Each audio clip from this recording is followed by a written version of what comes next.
गोपाला गोपाला देवकी नंदन गोपाला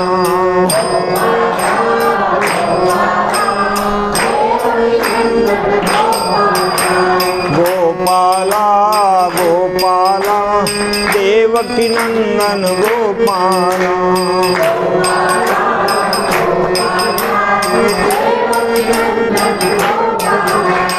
देवकी नंदन गोपाला तू प्यारे राम लाला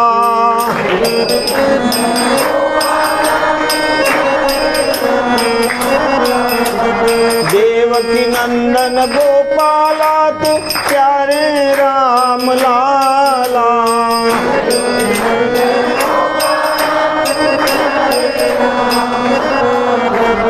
गोपाला गोपाला देवकी नंदन गोपाला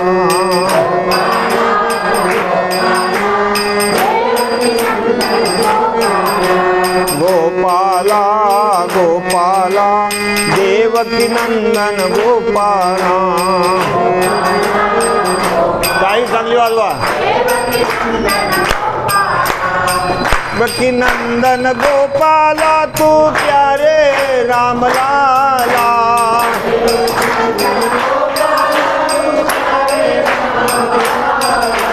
देवकी नंदन गोपाला तू प्यारे राम लाला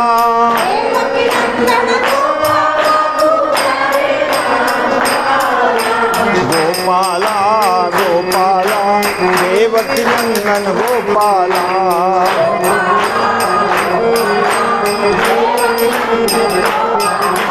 गोपाला गोपाला देवकी नंदन गोपाला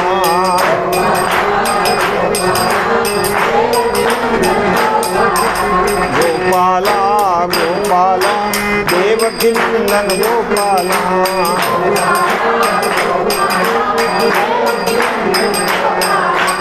प्रभु रामचंद्र भगवान बजरंग बली श्री संत गोस्वामी तुलसीदास महाराज शांति ब्रह्म भगवान बाबा परम पूज्य भीमसिंह महाराज की जय परम पूज्य भक्तराज सब संतन की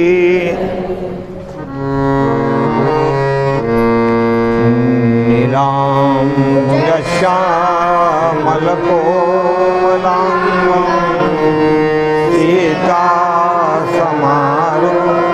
समारोपितवाम भागं पाणौ महासायक चारुचापं नमामि रामं रघुवंशनाथं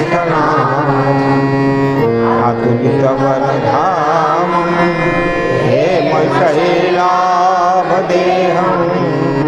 धनुजवनकृशां ज्ञानिनामग्रदं सकलगुणनिधानं वानराणामधीशं रघुपतिप्रियभक्तं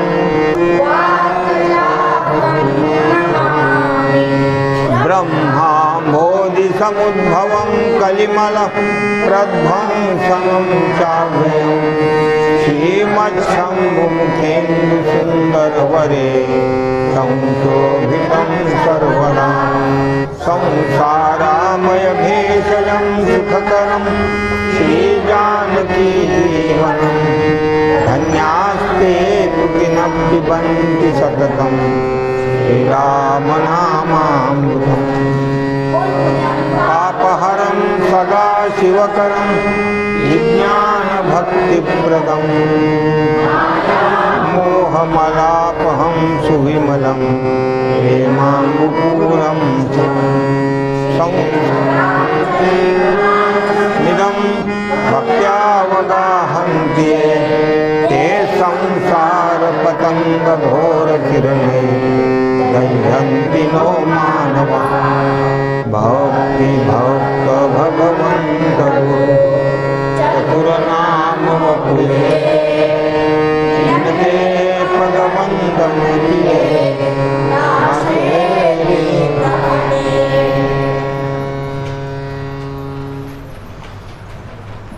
आनंदकंद भगवान रामचंद्र प्रभूची कथा भगवत साक्षात्कारी असलेले श्री संत गोस्वामी तुलसीदासजी याचे यावत प्राणीमात्रांच्या कल्याणासाठी सांगतायत.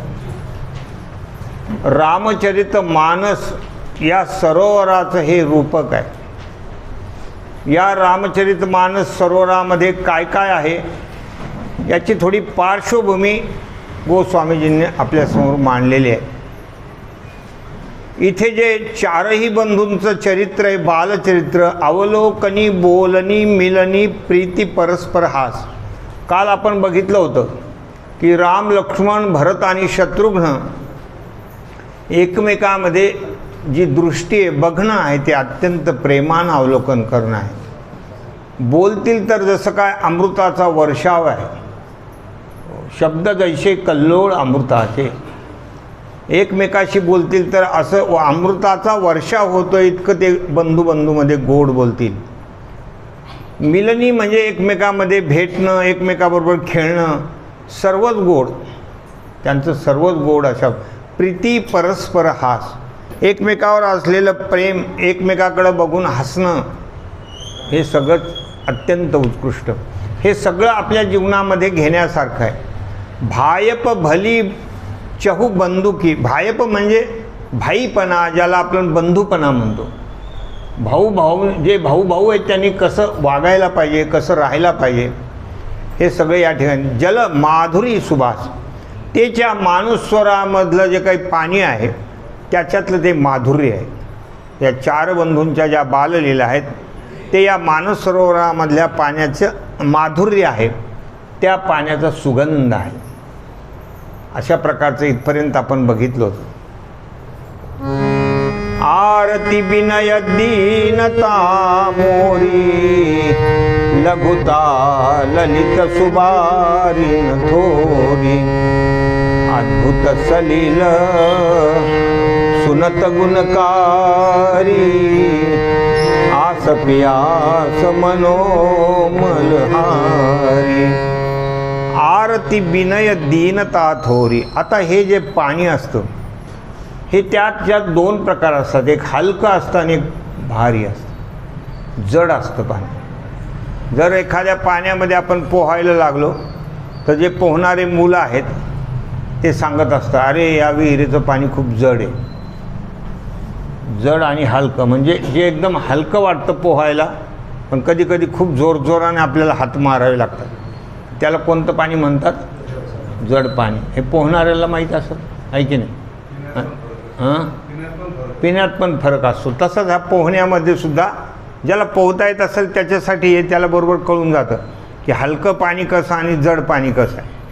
तसं या ठिकाणी हा जो सरोवर आहे, मानस सरोवर, याच्यातलं जे पाणी आहे ते गोस्वामी तुलसीदासजींच्या आर्ततेमुळं, विनय म्हणजे विनम्रतेमुळं, दीनतेमुळं ते खूप हलकं झालेलं आहे. म्हणजे आपल्याला आता तो समुद्र तरून जाणं, ते शरयू नदी तरून जाणं काही अवघड राहिलं नाही. ते इतकं हलकं पाणी झालेलं आहे की आपण सहज रीतीनं प्रभू रामचंद्रांचं दर्शन घेऊ शकतो. नाही तर जड पाणी असलं तर ते कापायला खूप वेळ लागतो ना, किंवा विरुद्ध दिशेला पोहायचं असलं तर ते बी फार कठीण असतं. जसं पाण्याचा ओघ असा एकीकडे असला ना, आपण जर विरुद्ध दिशेला पोहायचं म्हणल्यानंतर ते आपल्याला अंतर काढता येत नाही. किंवा जड पाणी जर जड असलं तर फार पुढे पुढे मनुष्य जात नाही. तसं या ग्रंथामध्ये गोस्वामी तुलसीदासांच्या ज्या अंतःकरणाला जो अर्थभाव आहे, हे मागे त्या चोपा येऊन गेलेलं आहे, तुम्ही सगळं ते ऐकलेलं आहे. त्यांच्या ठिकाणी असलेला जो विनम्र भाव आहे त्याच्यामुळे हे पाणी हलकं झालं. प्रत्येक जीवात्म्याला परमात्म दर्शन करून देणारं हे पाणी झालं. विनम्र भाव म्हणजे गोस्वामी तुलसीदासजींचं किती आहे. ते म्हणतात, मला तसं कुठल्याही प्रकारचं ज्ञान नाही, मी कामी आहे, मी क्रोधी आहे, मी दांभिक आहे, असे पुष्कळ त्यांचं वर्णन आलेलं आहे. म्हणजे ते स्वतःला किती सामान्य समजतायत, किती त्यांच्या ठिकाणी असलेला विनम्र भाव आहे, किती दीन भाव आहे, दीनता किती आहे की तुम्हाला सर्वांना सांगितलं की माझ्या ह्या ग्रंथासाठी तुम्ही सर्वजण माझ्यावर कृपा करा, कारण माझ्याकडे तेवढी बुद्धी नाही, तेवढं बुद्धीचं श्रेष्ठत्व नाही, तेवढी कसदार बुद्धी नाही, पण तुम्ही सगळ्यांनी जर माझ्यावर कृपा केली तर हे काम होणार आहे. असं ते सगळं पाण्याचा जो हलकेपणा आहे तो झाल्यामुळं लघुता ललित सुबारीनं थोडी, म्हणजे किती लघुता आहे, छोटंसं हलकं पाणी झालेलं आहे, आज त्याचं वर्णन करता येणार नाही. अद्भुत सलील सुनत गुणकारी आस प्यास मनोमलहारी. सलील म्हणजे पाणी.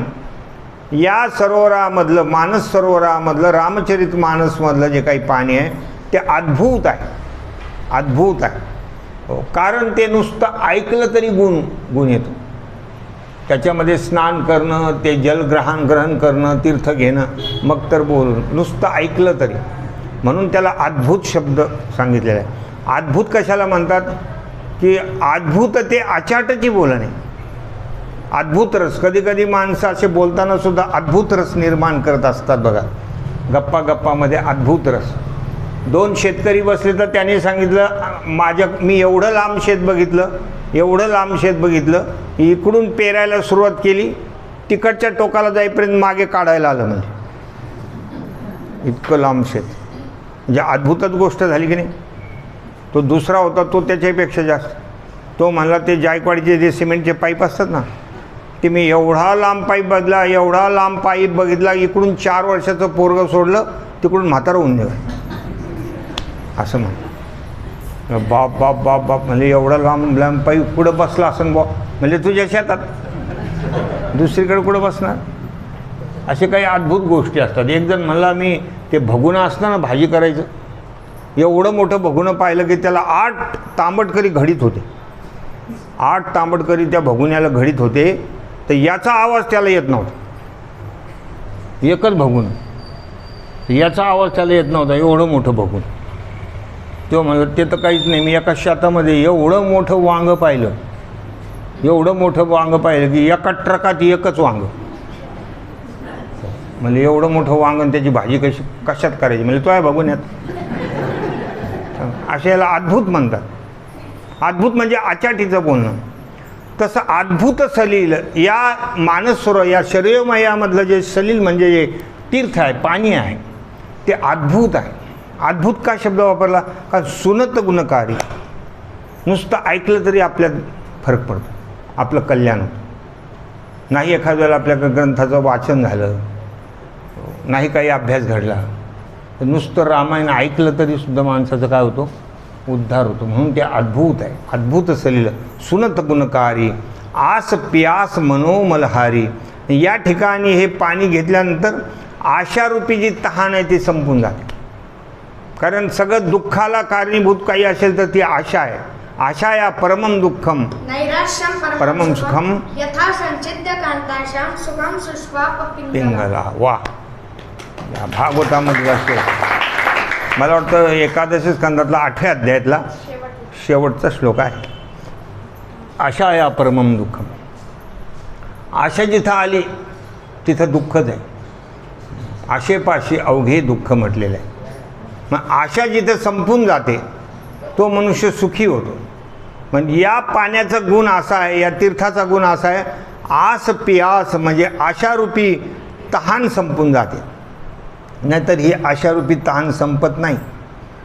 म्हणून तर म्हणजे करिया तिमिराचा नाश उदय होऊनी प्रकाश तोडी आशापाश करी वास हृदय. आशापाश माणसाचं तुटत नाही. कशातन कशात आशा असते. अशी ती आशा वाईट आहे, दुःखाला कारणीभूत आहे. ती तहानच संपून जाते, काहीच नाही. हो,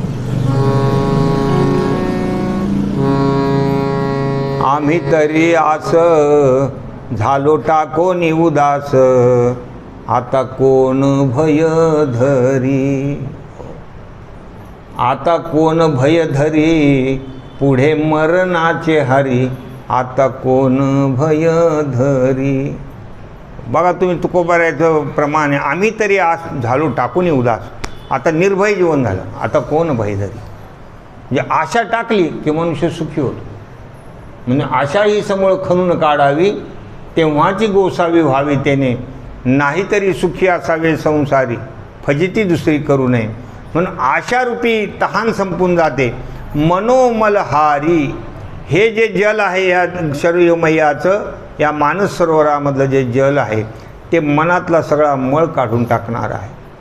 मन शुद्ध होतं आणि शुद्ध मन हे भगवंताचा वास करण्याची जागा आहे. तुका म्हणे मन करारे निर्मळ, येऊनी गोपाळ राहे तेथे. ज्याचं मन निर्मळ होतं तिथे परमात्म्याचा वास असतो. जसे आपण नेहमी चोपाई म्हणतो ना, निर्मल मन जन सो मोहि पावा, मोहि कपट छल छिद्रन भावा. निर्मळ मन, असं हे निर्मल मन होऊन जातं. राम सुप्रेमई पोषत पाणी, हरत सकल कली कलुष गलानी. आणि हे जे शरयूमय्यामधलं हे जे पाणी आहे हे रामप्रेमाला पोषक आहे, पोषक आहे. जसं काही काही ठिकाणी वातावरण वगैरे आपण म्हणतो इथं पोषक वातावरण आहे एखाद्या ठिकाणी. आता हे सफरचंद वगैरे आपल्याकडे येतात का? नाहीत. विलायची आपल्याकडे येते का? नाहीत. कुठे येते ती? जिकडं ती येते तिथं ते पीक येण्याकरता तिथलं वातावरण काय आहे? पोषक आहे. आपल्याकडचं वातावरण पोषक नसल्यामुळे आपल्याकडं विलायची येत नाही. माणसं झाडं लावतात, नुसते पाहतात, त्याच्याकडं पाहतात हे विलायचीचं झाड, पण त्याला काही पाहिजे तशी भरलेली वगैरे विलायची त्याला येत नाही, कारण त्याला ते झाड येण्याकरता इकडं तसं पोषक वातावरण नाही. प्रत्येक ठिकाणी काही काही ठिकाणी आपल्याकडे इकडे ज्वारी वगैरे चांगली होते, तिथं विदर्भाकडे ज्वारी येत नाही.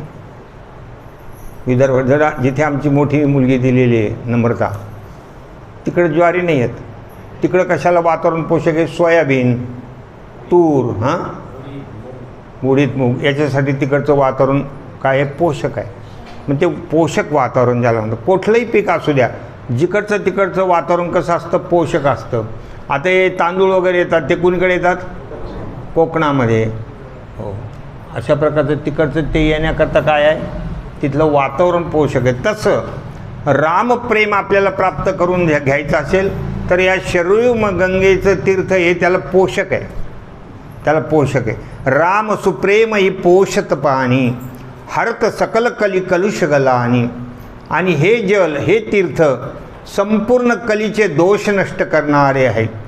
याच्यातली येणारी जी ग्लानी आहे कलियुगामध्ये, मनुष्य ग्लानी म्हणजे दुःखी होऊन जातो, ग्लानी येते, चेहरा म्लान होतो. कलियुगामध्ये काही एक दुःख आहे का सांगा तुम्ही? अनेक प्राणी असे दुःखी आहेत, किती किती दवाखाने भरलेले आहेत. कोणाच्या घरात जा, काही काही त्याच्या मागे पिढ्या चालूच असतात. कोणाचं काय, कोणाचं काय, कोणाचं काय चालूच असतं. जो देखे सो दुखिया बाबा, सुखिया कोई नाही, अशी स्थिती आहे. मग या ठिकाणी हे सगळं क्लेश ग्लानी दुरुस्त करणारं हे जल आहे. भवश्रम शोषक तोषक तोषा, समन दुरित दुःखदारिद दोषा. भवश्रम शोषक, भवश्रम म्हणजे जन्म आणि मरण, त्याला भवसमुद्र म्हणतात. जन्म मरणाचं हे भयानक दुःख आहे. किती वेळेला जन्म यायचं आणि किती वेळेला मरायचं. म्हणून माणसानं शहाणं व्हायला पाहिजे, जागं व्हायला पाहिजे की देवा आता किती वेळेला जन्मायचं आणि किती वेळेला मरायचं, किती वेळा जन्मावे, किती व्हावे फजित. म्हणून जीव भ्याला शरण गेला विठोष.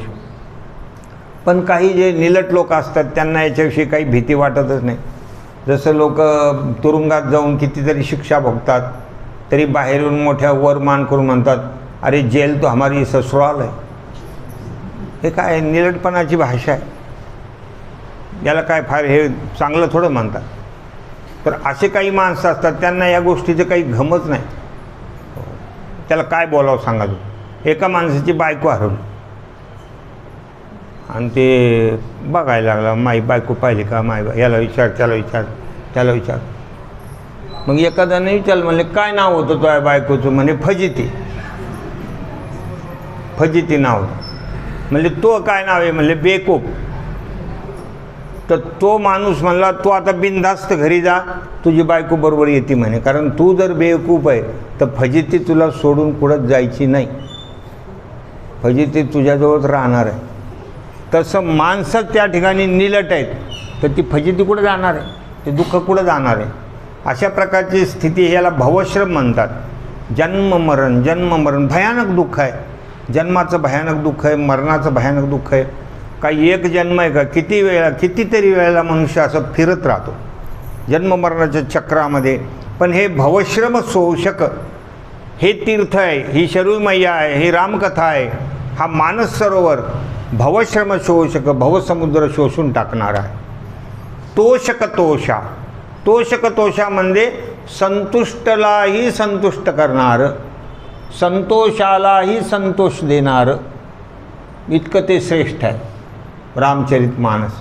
समन दुरित म्हणजे पाप, सगळे पाप नष्ट करणं, दुःख, अनेक प्रकारचे त्रिविध दुःख नष्ट करणारे.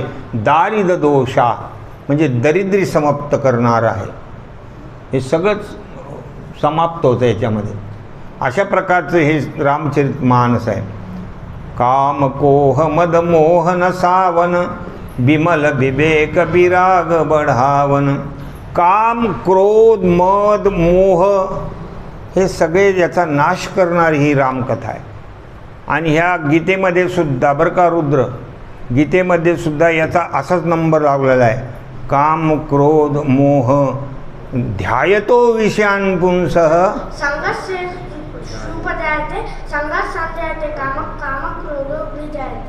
क्रोधात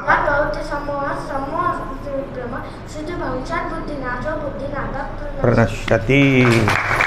हो, तू तिकडे मागे का बसली, तू पण म्हणली असते ना. ध्यायतो विषयान् पुंसः. हे आमचे नंदूभाऊची जी कन्या आहे, ही पण, हिचे पण 10 अध्याय पाठ झाले आहेत. गीतेची पाठ चांगली अस्खलित म्हणते, एकदम उत्कृष्ट. हा श्लोक तू म्हणून दाखव. माईक घे. ध्यायतो विषयान् पुंसः. ध्यायतो विषयान् पुंसः संगस्तेषु उपजायते, संगात् संजायते कामः, कामात् क्रोधो विजायते, क्रोधात् भवति सम्मोहः, सम्मोहात् स्मृतिविभ्रमः, स्मृतिभ्रंशात् बुद्धिनाशो, बुद्धिनाशात् प्रणश्यति. बघा किती सुंदर, एकदम अस्खलित. हो, तर अशा प्रकारे हा क्रम आहे. इथं कसं दाखवलं, काम कोह मद मोह म्हणजे ध्यायतो विषयान् पुंसः. एखाद्या विषयाचा भोग घ्यायचा आहे, त्याचं ध्यान केलं, ध्यायतो विषयान् पुंसः संगस्तेषु उपजायते. त्याचा संग करावा वाटतो त्याचा. आणि संगात संजायते कामः. संघामध्ये कामाची उत्पत्ती होते. आणि आपला काम पूर्ण नाही झालं की कामात क्रोधो विजायते. काम मनासारखी इच्छा पूर्ण नाही झाली की त्याच्यात पुढं काय येतो, डोकं वर कोण काढतो, क्रोध. आणि मनासारखं जर झालं तर लोभ वर येतो, कमी पडू राहिलं म्हणजे असे एकमेकाचे दोस्त आहेत, काम क्रोध लोभ वगैरे. मनासारखं झालं तर लोभ वर काढतो की एवढंच कमून, आणि मनासारखं नाही झालं तर क्रोध येतो. कामात क्रोधो विजायते. आणि क्रोधात भवती सम्मोह. क्रोध आला की पुढे मोह म्हणजे मूर्खपणा, अज्ञान. क्रोधामध्ये मूर्खपणा निर्माण होतो. म्हणजे क्रोधामध्ये मनुष्य त्याचा ताल जातो आणि त्याला कुठल्या प्रकारचं भान राहत नाही, तो काही पण बोलतो. ते विषय राहतो एकीकडे, दुसरीच बडबड करीत असतो. कधी कधी 7 पिढ्याचा उद्धार करतो. एक महिला तर एवढ्या रागाराग काही बोलायला लागली, म्हणले तो आहे घरावर 7 डबे घासलेट अशी म्हणे. तर त्यावेळेला नेमके घासलेटाचे शॉर्टेज होतं. तिकडनं एक जण आला, म्हणले एका डब्यात काम कर, 5-6 डबे मला देईन, तो काम एका डब्यात बी होऊन जाईल. क्रोधामध्ये भान राहत नाही, खूप कुणीकडचे कुणीकडे विषय जातात, पूर्ण खानदान उखळल्या जातं. अशा प्रकारचा हा क्रोध वाईट आहे. म्हणून हे सगळं ते जातं त्या रामकथेने. काम कोह मद मोह नसावन, बिमल विवेक विराग बढावन. शुद्ध ज्ञान, शुद्ध सत्सद्विवेक. बिमल म्हणजे शुद्ध ज्ञान होतं. विराग म्हणजे वैराग्य निर्माण होतं. वैराग्य वाढवणारं ही कथा आहे. विमल ज्ञान प्राप्त करून देणारी ही कथा आहे. काम क्रोधाधिकांना नष्ट करणारी, त्याची चाल बंद करणारी ही कथा आहे. सादर मज्जन पान किये ते, मिटई पाप परिताप येते. आणि मोठ्या आदरानं जर कोणी या शरयूगंगेमध्ये जर स्नान करेल, मज्जन म्हणजे स्नान आणि पान म्हणजे तीर्थ घेईल. आपण गंगेमध्ये स्नान करतो आणि तीर्थ घेत असतो. गंगेमध्ये सगळं पाप धुण्याची काय असते, शक्ती असते महाराज. गंगा गंगेति उभ्रयाति योजनानां शतैरपि मुच्यते सर्व पापेभ्यो विष्णुलोकम सगच्छति. अशा प्रकारचं त्याचं सामर्थ्य आहे. आपण जरी रोज गंगेला स्नान नाही केलं तरी आपलं एवढंच नशीब चांगलं आहे की आपल्या दारात गंगा मैया आहे. जायकवाडी पाणी म्हणजे कुठलं पाणी आहे? गंगेचं पाणी. म्हणून आपण त्याच्याने रोज स्नान करतो आहे. आपण किती भाग्यवान आहोत. आणि ते आपण म्हणताना म्हणायचं रोज हर हर गंगा गंगा गंगे इत्युब्रयात. अशा प्रकारचे हे सगळं आपल्याकडून घडतं आहे. तर हे सादर मोठ्या आदरानं त्याचं स्नान करायचं, तीर्थ घ्यायचं. मिटई पाप परिताप हे येते. सगळे पाप नष्ट होतात आणि हृदयातले जे ताप आहेत, ज्याला मानसताप म्हणतात, मानसिक दुःख, टेन्शन, आजच्या भाषेमध्ये सांगायचं टेन्शन, तर ते सगळं नष्ट करून देण्याचं सामर्थ्य या रामकथेमध्ये. जिन हे बारीन मानस धोये ते कायर कलिकाल बिगोये. जिन यही बारीन मानस धोये. बारी म्हणजे पाणी. आता ते शब्द वेगवेगळ्या भाषेतले आहेत. कुठे जल शब्द वापरला आहे, कुठे बारी शब्द वापरलेला आहे. बारी म्हणजे पाणी. ज्यांनी या पाण्यानं किंवा या तीर्थानं आपलं मन साफ नाही केलं, मानस धोये. जिन यही बारीन मानस धोये ते कायर कलिकाल बिगोये. ते भेत्रे, ते भेक्कड लोक याच्या कलिकाळाच्या तावडीत सापडतात, त्या कलियुगाच्या तावडीत सापडून जातात. आणि मग मात्र त्यांची फजिती होते. म्हणून इकडे जे लोक येत नाही ते संसारामध्ये रंगलेले लोक आहेत. तृषित निरखिर बिकर भवबारी फिरे ही मृगजिमी जीव दुखारी. हरिणाचं उदाहरण दिलेलं. हरिण उन्हाळ्याच्या दिवसामध्ये ज्यावेळेला प्रखर ऊन पडतं, रणरण ऊन पडतं, त्यावेळेला ती वाळू तापते आणि तिथून मग अशा झळाया निर्माण होतात. साधारण मे महिन्यामध्ये असं दिसतं आपल्याला. मेमध्ये एप्रिल मे धारण, एप्रिल फुलपासून ते सुरू होतं. त्या असं झळाया वगैरे दिसतात आणि ते असं पाण्यासारखं दिसतं. पण आपल्याला माहिती आहे त्या झळा आहेत, पण हरिण त्याला खरं पाणी समजतं. आणि हरिण ते पाणी पाणी म्हणून त्याच्या मागे पळतं. किती हरिण पळालं म्हणजे त्याची तहान जाणार आहे. किती तहान. ते पाणी नाहीच आहे ना मुळामध्ये. किती जरी पळालं तर तो शेवटी त्याचं झेंडू फुटून मरून जाईल. प्राण गेला तरी त्याला त्याच्यातून पाण्याचा स्वाद घेता येणार नाही, कारण ते पाणी नाहीच आहे. तसंच या ठिकाणी तुमच्या आमची परिस्थिती. आपण पण हरणासारखे जिथं सुखच नाही तिथं आपलं आयुष्य चाललेलं आहे. फक्त आपण पाठ करून ठेवले लटिका व्यवहार सर्व हा संसार वाया येर धार हरी विन. पण ती गोष्ट आपल्याला खरी वाटते. आपल्याला जे दिसतं सगळं घरदार वगैरे, पैसा अडका, सोनं नाणं, गाड्या घोड्या, हे सगळे आपल्याला खऱ्या वाटू लागलेले आहेत. त्यालाच आपण सत्य समजणं. कासया सत्य मानिला संसार. अशा प्रकारचं काय केले चार माझे माझे. त्या जाणाऱ्या गोष्टीकडे सुद्धा आपण त्याला सत्यत्वानं पाहतो आणि ते माझं आहे माझं आहे असं आपण समजत असतो. पण ज्याला तू माझं माझं म्हणतो तेच तुझ्यापासून निघून जातात, तरी तुझ्या लक्षात येत नाही. आजा मेला पंजा मेला बाप मसना नेला, देखत देखत नातू पंतू तोही तैसा झाला. अशा प्रकारची ही स्थिती आहे. संसारातलं माणसाला खूप आवडतं. बरेचसे लोक याला सोडतच नाही. मला एक जणांनी सांगितलं, महाराज तुम्ही 10 वाजता करा ना सुरू रामायण. म्हणले का बरं? नाही, आमचं 9:45 दुकान बंद होतं. 10 करीत असले तर येतो आम्ही. म्हणजे याचा अर्थ असा आहे की लोकाला हे सोडवत नाही, पण तू ज्याच्यासाठी हे सोडून देतोय, हे अमृताचा घडा आहे, हा अमृताचा वर्ष आहे, आणि तू ज्याच्यासाठी याचा त्याग करतोय ते सगळं खोटं आहे. ते हरणाच्या मृगजळासारखं आहे. मृग जळवत जाईल रया कौणाचे मायबाप, कौणाचे गणगोत मृग जळवत जाईल रया. हे ते सगळं मृगजळासारखं आहे. माणसं त्याच्यामध्ये धावतात. साधू संतांनी फार कळकळी या सगळ्या गोष्टी सांगितलेल्या आहेत.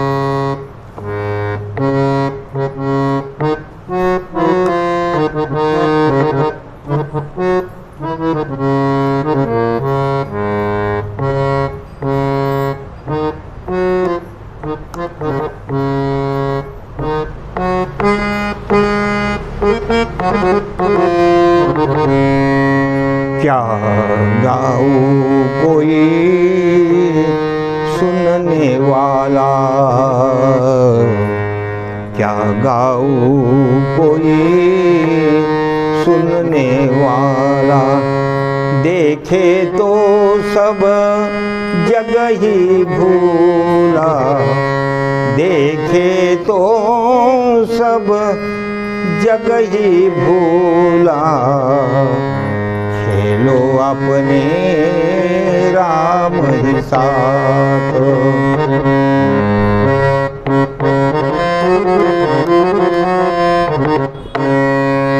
क्या गाऊ कोई सुनने वाला, देखे तो सब जग ही भूला. सगळेच लोक भुलून गेले. तुकोबाराय सांगतात, वाजत असे बोंब कोणी नायकती कानी, हरी हरी न म्हणे त्या थोर झाले. आम्ही किती सांगावं, सगळे साधू संत तळमळीने सांगतात, बाबा हा जो गोष्टी तुम्ही ज्याच्यात आयुष्य चाललेलं आहे त्याच्यातली एकही गोष्ट तुमच्याबरोबर येणार नाही आहे.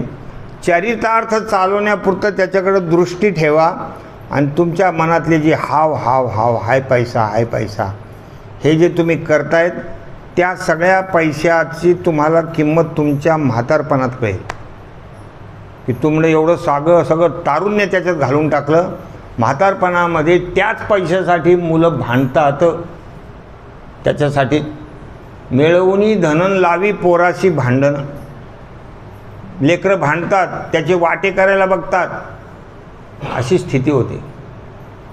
तो बिचारा नुसता पाहत असतो, त्या वयात त्याला काही होत नाही. तो म्हणतो सगळं मी करून ठेवलेलं आणि हे भांडू राहिले, म्हणजे मी करू राहिलो आणि कोण खाऊ राहिले, हे सगळे आता हे भांडू लागले, माझं माझं माझं माझं. दोन भावाचे तर असे भांडणं जुंपले महाराज, अर्धे अर्धे वाटे करायचे, अर्धे अर्धे वाटे करायचे. खूप खडाजंगी झाली दोघांमध्ये. एक तिसरा माणूस आला, वाटे करून दिलं सगळ्या वाटे झाले, अर्धे अर्धे केले. एक बैलगाडी होती, तो म्हणला अर्धी तोडायची. म्हणले बाबा पैसे धरून घ्या, तोडून कम नुकसान करता. ते मध्ये एक आख असतो त्याच्या. नाही म्हणले तुकडा करायचा, सरपण कवायना. आणि ते बाप म्हणून राहिला बैलगाडी मॅच तयार करून दिली, नाही पैसे घातलेले, तू गपरे, तुला कोण म्हणलं होतं एवढं आयुष्य वाया घालायचं याच्यामध्ये.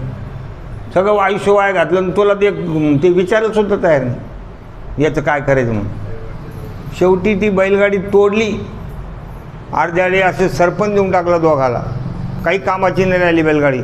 मग आता ते एक भाऊ म्हणला आता शेवटचे वाटे म्हातारा आणि म्हातारी. बोल म्हणले म्हातारा घेतो का म्हातारी घेतो. आणि ते बिचारे एवढं तोंड करून पाहू. तर ते दोघं म्हणून राहिल्या म्हातारी पाहिजे आम्हाला, दोघंही म्हणून राहिले म्हातारी पाहिजे म्हातारी पाहिजे. आणि ते बिचारं पाहू राहिलं की मला कोणीच मागाना आणि मी तर हे सगळं यांच्याकरता केलं. पण म्हणलं होतं तुला काय म्हणून राहिलो, रामायणाला लिहि, कीर्तनाला, कधी इकडं आलं नाही. हां मर आता, बरं तुला भेटलं, जे के झालं ते चांगलंच झालं. आणि हे तर पोरं मला कोणीच मागायला तयार नाही. सगळेजण त्या दोघं भाऊ त्या म्हातारीवर चाडून बसले, मी नाही घ्यायचो म्हातारीला, मी नाही घ्यायचो म्हातारीला, मला म्हातारीच पाहिजे. मग तो वाटे करणारा परेशान झाला. ते एका जणाला विचारलं, म्हणे का हो हे सगळे आता वाटे झाले, जिकडे तिकडे झाले नाही, एकावरच आडली म्हणले गोष्ट, लगेच पुन्हा भांडणं करू राहिले. मग तो म्हणला तुम्हाला माहीत नाही ते कसं आहे, दोन इकडं डिलिव्हरी आलेली, मग त्याच्याकरता ती म्हातारी लागते यांना. असा हा स्वार्थमूलक संसार आहे. सुर नर मुनी सबके यही रीती, स्वार्थ लागी करई सब प्रीती. आणि या मृगजळा, हरिण जसा मृगजळामागे पळतो तसे बेभान झालेले आहेत लोक, बेभान झालेले आहेत. नुसतं साखरेचे भाव वाढले तर कितीतरी व्यापारामध्ये राम नाही श्याम नाही. कितीतरी व्यापारी लोक कधी राम नाही, कृष्ण नाही, हरी नाही, विठ्ठल नाही, साखर कुठपर्यंत जाणार आहे, मसन वाटेपर्यंत. तिथं तो बुंदी खायला साखर कामाला येईल, तो लाडू करायचे तेवढं तू साखर राहिला, जरा देवाचं नाव घे, नाही नाही, तुम्हाला माहीत नाही याच्या मागं राजकारण. लईच करून राहील त्याला राजकारण. तुम्हाला माहीत नाही याच्यात कोणाचा हात असेल बरं. म्हणलं तो आज दुसऱ्याचा कोणाचा हात नाही याच्यात. काय त्याच्यात तुम्ही वाया आयुष्य चाललं ना तुमचं विनाकारण. होय ना का काही का होय ना साखर. असे बी साखर खाऊ खाऊ लोक डायबिटीज होऊ राहिले. नका नाही घ्यायची ती घरामध्ये, प्यायचं तसंच प्यायचं बिना साखरेचं. समजून घ्यायचं साखर हाय बो असं समजून घेतलं की बरं वाटतं माणसाला. आता हे नाही का पिक्चरमध्ये वगैरे काम करतात, हे कप घेऊ पितात ते, त्याच्यात काहीच नसतं. पण ते समजिते आपल्याला वाटतं ते पिऊ राहिले. आपल्याला वाटतं की नाही सांगा तुम्ही. ते काही रिकामी आहे का तुम्हाला चहा भरून द्याल तिथं. फक्त त्यांना दाखवायचं असतं. तसं आपण हे करायचं सगळं. तसं हे संसाराच्या गोष्टी ह्या सगळ्या मृगजळासारख्या आहेत. पण माणसाला आयुष्याचं काही गणित कळत नाही. किती दिवस जगायचं आणि आपण कशामध्ये आपलं आयुष्य वाया चाललेलं आहे. वाया जातं. तृषित निरखी रबी कर भवबारी फिरेई मृगजीवी जीव दुखारी. ते सगळे जीव दुःखी होऊन जातील आणि म्हातारपणामध्ये त्यांना रडल्याशिवाय दुसरा पर्याय राहणार नाही. आणि पुढे तर मग मृत्यूच आहे. पुढे तर मग तो यमराज तो येणार आहे. मग तो सगळा तुमचा हिशोब घेणार. तो हिशोब घेणार आहे की तुला हे जे भगवंताने आयुष्य दिलेलं आहे ते काय तुला मी आज साखरेकरता नाही दिले. त्याचे कमी जास्त भाव पाहायला. तुला हे आयुष्य मी दिलेलं आहे भगवंताचं नाम घेण्याकरता. आणि तू का गेला नाही तो मला पुन्हा एकदा पाठव मग करील. नाही आता तर ठोके खावं लागते. तुला एकदा पाठवलं होतं तू त्यावेळेला तुला सुधारलं नाही ना. आता मार आहे दुसरं काही नाही. खूप हाणतात ते धरून. मती अनुहारी सुबारी गुण गण गणी मनानवाई रामा गणी गण मनानवाई सुमिरी भवानी शंकर ही कह कभी कथा सुहाई सियावर रामचंद्र.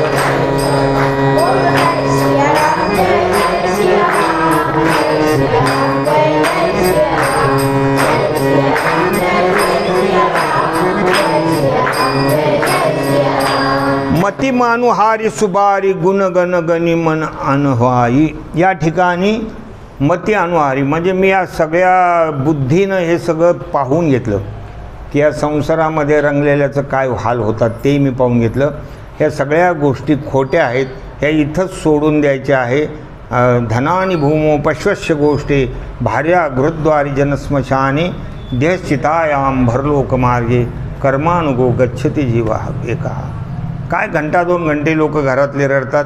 एकदा का त्याला त्या लाकडात ठेवलं त्याचा जाळ झाला की त्या जाळामध्ये तर त्याच्या आठवणी 60% तर त्याच्यातच जळून जातात.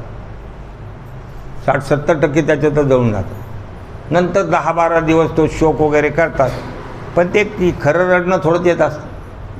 कोणी लोकांनी काही म्हणून नाही बुवा रडली बी नाही. आम्ही गेलो भेटायला तर रडली नाही. मग बळजबरी उगाचच आपलं हुंदके द्यायचे. उगाचच त्याच्यात बरेचसे निम्मे अर्धे नाटकच असते. अशा प्रकारची स्थिती असते. कशाची आठवण आणि कशाचं काय. 12व्या दिवशी तर त्याचे बोर्ड पण बदलून टाकतात दुकानात. गेला हो सगळे खतम खतम. अशा प्रकारची ही स्थिती असताना सुद्धा एवढं आपण सगळं डोळ्याने पाहून सुद्धा किती बेफान आहे. किती बेफान वागतो. तुका म्हणे ह्या लोकीच्या व्यवहारे नये डोळे धुरे भरून राहू. अशा प्रकारचा काय धूर डोक्यात भरला आहे माणसाच्या. या ठिकाणी म्हणतात मती हानी सुबारी गुणगण. मी माझ्या बुद्धीप्रमाणे या सगळ्या रामचरित मानसातलं जे तीर्थ आहे त्याच्यात काय गुण आहे काय प्रभाव आहे मी त्याचा सगळा विचार केला.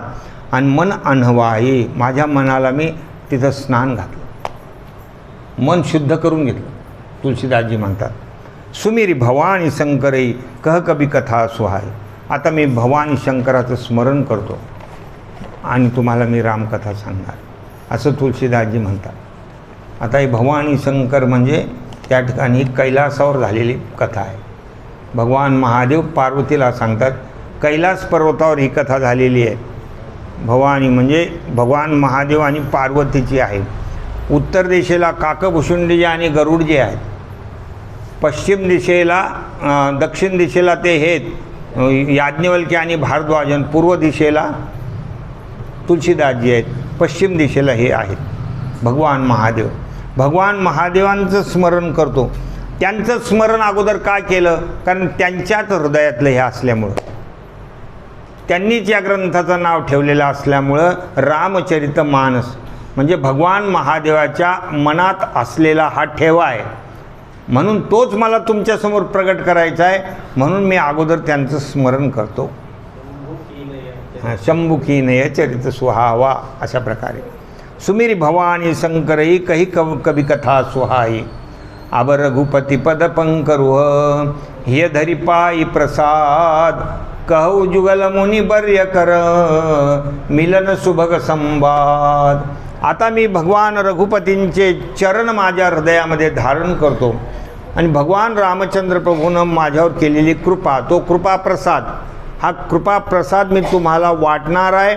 तर त्याच्या सुरुवातीला कहू जुगल मुनी बर्य कर, जुगल म्हणजे 2 मुनी आहेत, मुनिवर्य आहेत, त्यांचा हा मिलन प्रसंग. कहू जुगल मुनी बर्य कर मिलन सुभग संवाद. त्या दोन्ही मुनींचं मिलन झालेलं आहे आणि त्यांच्यामध्ये झालेला जो संवाद आहे तो मी तुम्हाला सांगणार आहे. हे 2 मुली म्हणजेच याज्ञवल्क्य मुनी आणि भारद्वाज मुनी. तर हे दोघे जण त्या ठिकाणी कथा सांगतात. हे दक्षिण दिशेला ही कथा आहे. प्रयागराजावर ही कथा आहे, बरोबर आहे ना. प्रयागराजावर म्हणजे आता इकडे कैलास पर्वतांचं स्मरण, हे पहिल्या कथेचं स्मरण. आता ही दुसरी कथा कुठे? प्रयागराजावर. आणि गोस्वामी तुलसीदासजीनं हे सांगण्याचा प्रयास केला, तो कुठून केला आहे? अयोध्येमधून. आता फक्त राहिलं निलगिरी पर्वत म्हणजे उत्तर दिशा. ती पुढे तुम्हाला उत्तरकांडामध्ये विस्तृत ऐकायला मिळणार. ती उत्तर दिशेची कथा जी आहे ती उत्तरकांडामध्ये खूप गोड आहे. मग अशा प्रकारे ज्याला आपण म्हणतो ना सगळं सिस्टमॅटिक, बरोबर आहे का शब्द? कारण मला तर काही इंग्रजीचं जास्त ज्ञान नाही. एकदम ज्याला म्हणतात ना आपण की एखाद्या गणितासारखा हा सगळा खेळ आहे. कहू मुनिबर्य कर मिलन, त्यांच्या दोघांचं मुनींचं मिलन मी तुम्हाला सांगणार आहे, त्यांचा संवाद सांगणार आहे.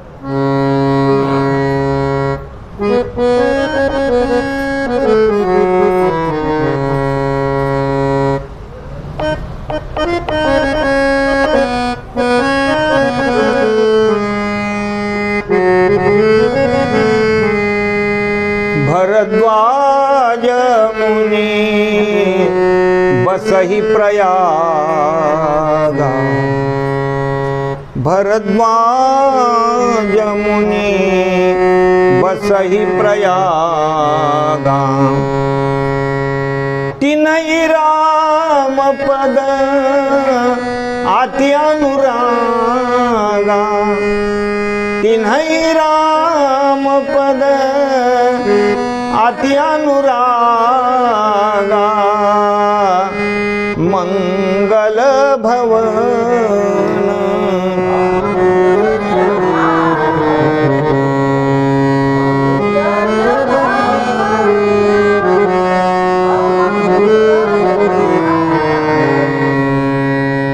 भरद्वाज मुनि बसई प्रयागा, तिन्ही रामपद अति अनुरागा.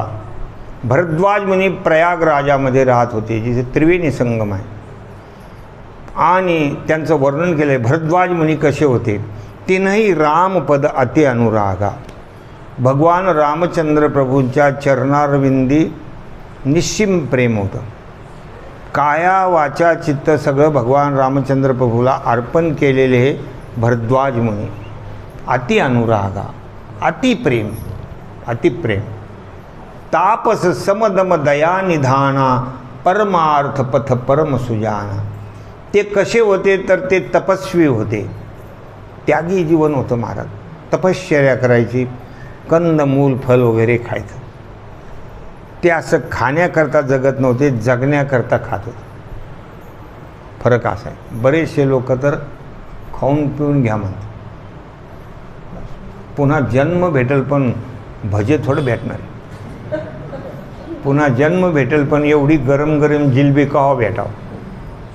असे काही लोक. मागे ते स्कायलॅब पडणार होतं तेव्हा बरेच लोक म्हणते खाऊन पिऊन घ्या.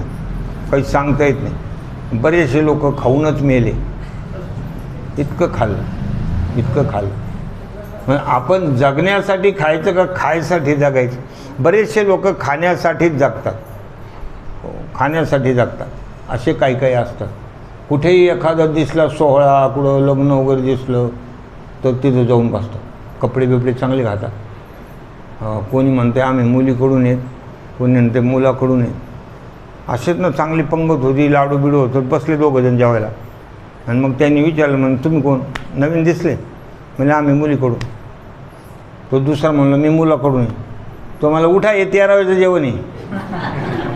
बावळट कोणतरी आले म्हणले इथं जेवायला.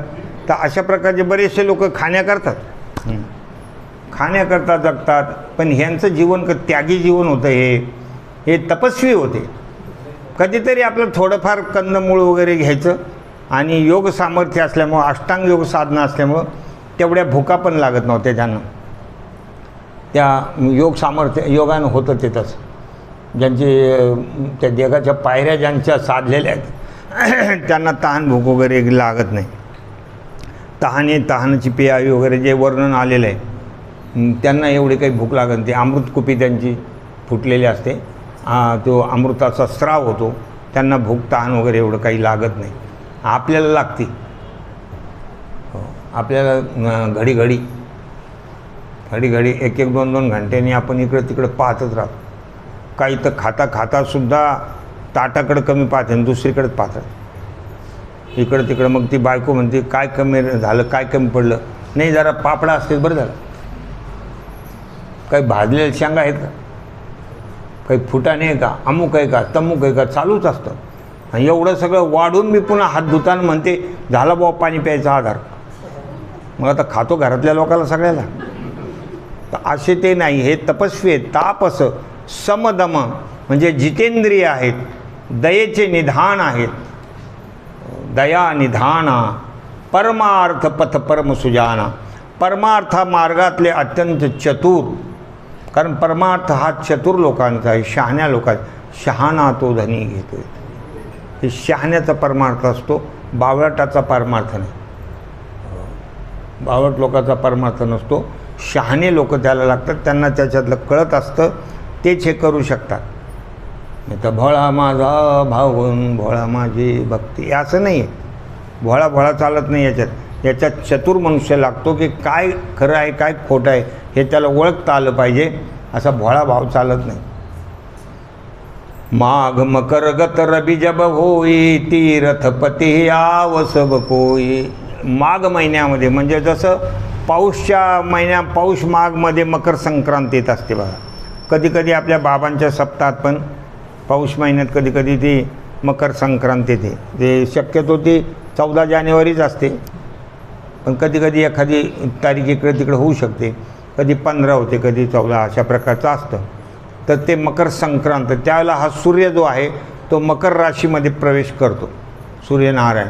मग तिथून पुढे दिवस कमी जास्त जे होतात ना, तिथून होतं दिवस वाढणं, दिवस कमी होणं, हा जो प्रकार असतो तो त्याची बाँड्री येते.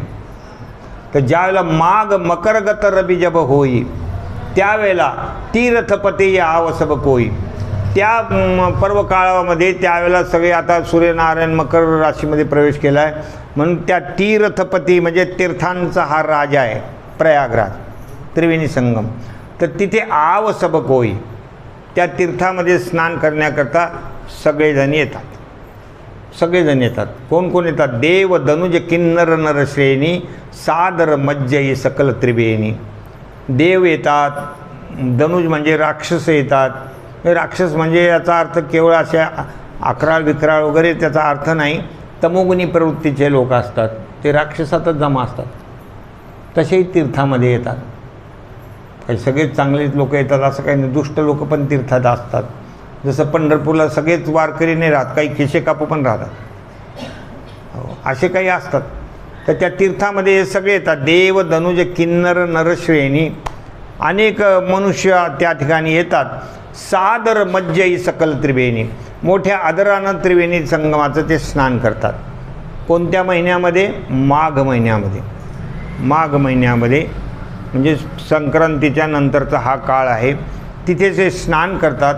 पूजई माधव पदजल जाता परशी अखय बटू हर्षई गाता. तिथे ते वेणी माधवांचं दर्शन घेतात, त्याची पूजा करतात. तिथे पूजन करतात. पूजई माधव पद म्हणजे वेणी माधवांचे चरणाची पूजा करतात. जल जाता म्हणजे पूजनं. अशा प्रकारे पदाची म्हणजे चरणाची पूजा करतात. तिथे अक्षय वट आहे, त्या वटाचं स्पर्श करतात, दर्शन घेतात. परशी अखय बटू हर्षई गाता म्हणजे त्यांना खूप आनंद होतो, अंग पुलकित होतं आणि काहीतरी आपल्याकडून चांगलं गोष्ट घडलेली आहे असं ते स्वतःला धन्य धन्य मानतात. भरद्वाज आश्रम अतिपावन परमरम्य मुनिबर मन भावन. तिथे त्या प्रयागराजामध्ये भरद्वाज मुनीचा आश्रम आहे, अत्यंत चांगला आश्रम, रमणीय आश्रम. आश्रम म्हणजे ते त्यांचं राहण्याच्या ज्या पर्णकुट्या वगैरे आहेत ते एकदम सुशोभित आहेत. आजूबाजूला फुलझाडी वगैरे लावलेली आहे, मोठं प्रांगण आहे, सगळीकडं स्वच्छता आहे, त्रिविध प्रकारचा वारा आहे, सुगंध आहे, शीतल आहे, सुगंधित अशा प्रकारचं आनंद देणारा जो वायू आहे तो तिथे आहे. प्रसन्न आश्रम कशाला म्हणायचं, प्रसन्नता वाटली पाहिजे. भरद्वाज आश्रम अतिपावन अत्यंत पवित्र आश्रम. परमरम्य मुनिबर मन भावन.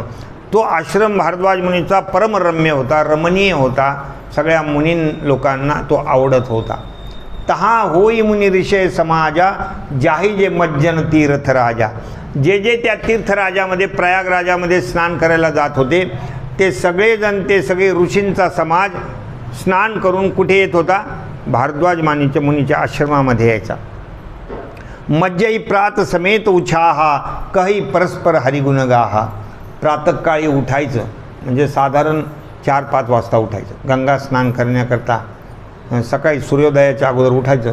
मज्जई प्रात समेत उछाहा, मोठ्या उत्साहानं प्रातःकाळी मोठ्या उत्साहानं उठायचं, गंगेवर स्नान करायचं आणि मग ते स्नान करून त्या आश्रमामध्ये यायचे, भारद्वाज मुनीच्या आश्रमामध्ये यायचे. कहई परस्पर हरिगुण गाहा. मग एकमेकामध्ये बसायचं, कधी कधी सगळे ऋषीमुनी बसायचं, एखाद्याला व्यासपीठ द्यायचं आणि त्यांच्यामध्ये भगवत चर्चा चालायची. त्याचं वर्णन इथं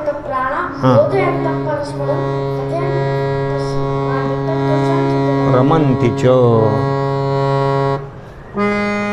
ब्रह्मनिरूपण धाम धर्म विधी बरनई तत्व विभाग रामा बरनई तत्व विभाग. कहई भगति भगवंत के संयुत ज्ञान विराग सियावर.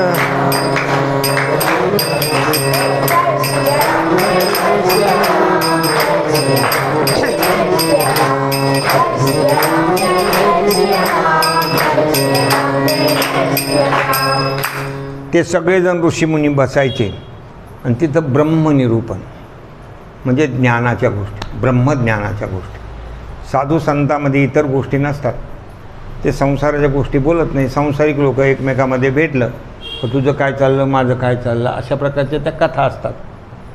आणि त्या कथेमध्ये काही आनंद मिळत नाही, हळूहळू सगळं दुःख चुकारलं जातं, आहे की नाही. पण साधू संतांच्या जी सभा असतात त्यांचं ज्ञानाच्या गोष्टी असतात. ब्रह्मनिरूपण धर्मविधी, धर्म कशाला माहायचं, दान धर्म काय आहे, राजधर्म काय आहे, स्त्री धर्म काय आहे, हे सगळे धर्माच्या विचार असतात.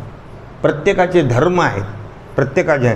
पुत्राचा काय धर्म असतो, पित्याचा काय धर्म असतो, पत्नीचा काय धर्म आहे, पतीचा काय धर्म आहे, प्रत्येकाचे धर्म हे सगळे नियम आहेत की प्रत्येकानं कशा पद्धतीनं वागायला पाहिजे. गुरुचा धर्म काय आहे, शिष्याचा धर्म काय आहे. धर्म जागो गुरु महिमा देही दाविला देव. हे गुरुचा धर्म काय आहे किंवा भगवंताचा काय धर्म आहे. विठोबाचा धर्म जागो त्याचे चरणी लक्ष लागो. हे सगळ्या धर्माच्या गोष्टी ते करतात. बरनई तत्व विभाग, तत्वाचं वर्णन केलं जातं की किती तत्व आहे. 1 3 5 मेळा 25 36 तत्वांचा मूळ आहे. तसं सगळ्या तत्वाचा विचार करतात, पण शेवटी एक तत्व नाम दृढधरी मना हरिशी करुणा येईल तुझी. काही भगती भगवंतके, भगवंताच्या भक्तीचं वर्णन केलं जातं. संयुत ज्ञान विराग, केवळ भक्ती नाही, ज्ञान वैराग्यासहित असलेली भक्ती, या दोन्ही सहित असलेली भक्ती, त्या भक्तीचं विशेष महत्त्व त्यांच्यामध्ये वर्णन केलं जातं.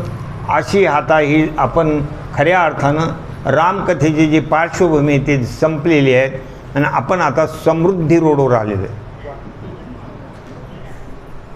आता कसे आता गाड्याचे गेअर बदलायला काहीच हरकत नाही. हो, आता गाडी कशी निघणार आहे, गतिमान होणार आहे. कारण आत्तापर्यंत आपल्याला ते रोड सापडेपर्यंत सिग्नल विग्नल बरेच होते ना. हो, तिथं जाईपर्यंत बरेच सिग्नल वगैरे होते.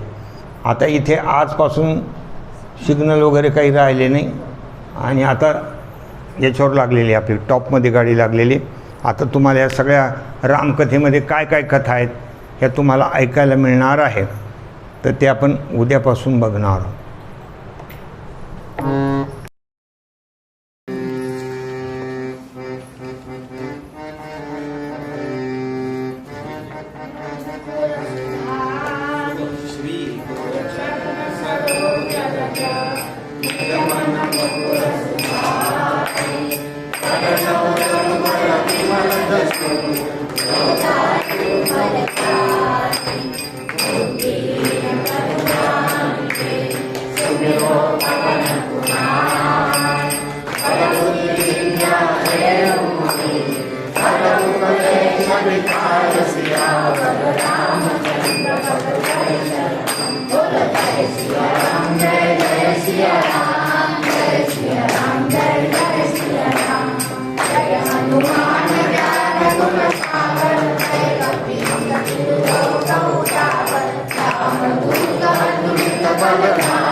जय